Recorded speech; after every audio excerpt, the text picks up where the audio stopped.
I'm asked all the time of how does a parenting plan get put into place? And the best way I can explain it is the easiest way to do it is if the parents just agree. There are some fill in the blank forms online. You can go online, put them together, write it down, and you're good to go. Now, this is very rare, and I like to say it's kind of like an eclipse. In other words, it's not impossible, but a lot of things have to align for it to work.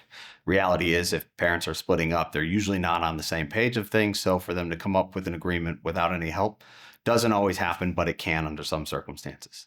The next level up might be you get a little attorney assistance, some help with understanding some concepts. Maybe each have an attorney put some things down on paper and you get it done.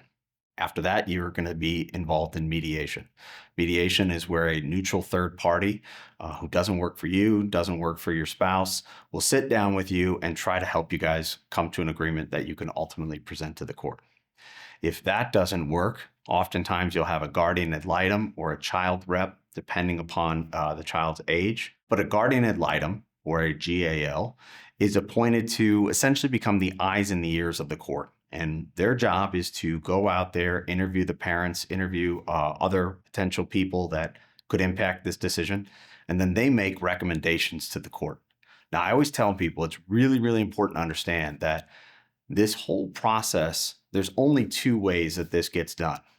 Either you reach an agreement or the judge makes a decision.